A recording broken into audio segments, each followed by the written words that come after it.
એટલા પડતા નહીં, ધ્યાન રાખો, વાગી જાહે.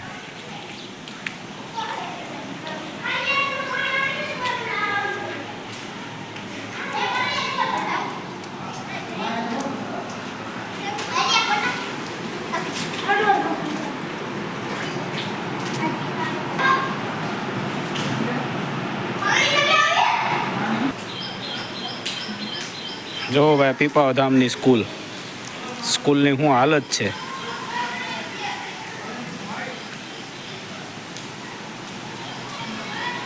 અત્યારે સ્કૂલમાં એક પણ રૂમ એવી નથી કે જ્યાં અંદર જવાય.